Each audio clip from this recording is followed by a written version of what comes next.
point of this video is to show that if you take the right hand and you curl it a little bit so that the fingers are more like this, the tone improves than if the fingers are out like this.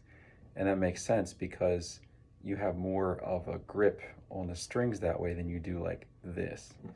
So forearm also, you don't want the elbow all the way down here. You want a little bit of the forearm about midway on the side, and that's going to pull your hand into this position that's more like this as opposed to out in front where you have this big arch over the strings. That's a lot. You can't get as good of a direct connection to the strings as if it's flatter. And if you arch these fingers up, then you can do smaller movements too. These are bigger movements, right, when the fingers are straighter, but smaller movements when they're more angled. So here's the difference in tone.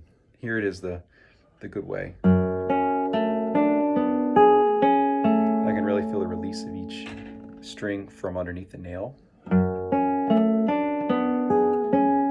And here it is with like the more elbow, right in the crook of the elbow, and the higher wrist angle and the straighter fingers.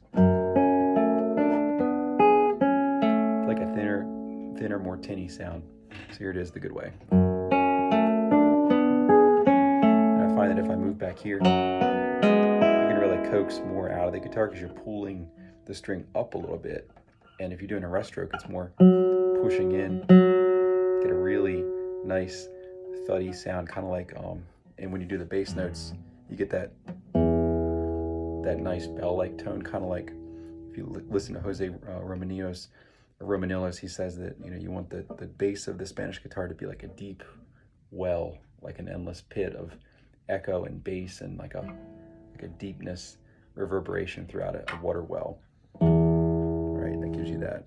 And then the trebles, you don't want it to be too harsh. So having a little bit of a more angle like this instead of like that lets you pull the sound out of the guitar, so you don't have to. You can get a better, more secure and robust tone.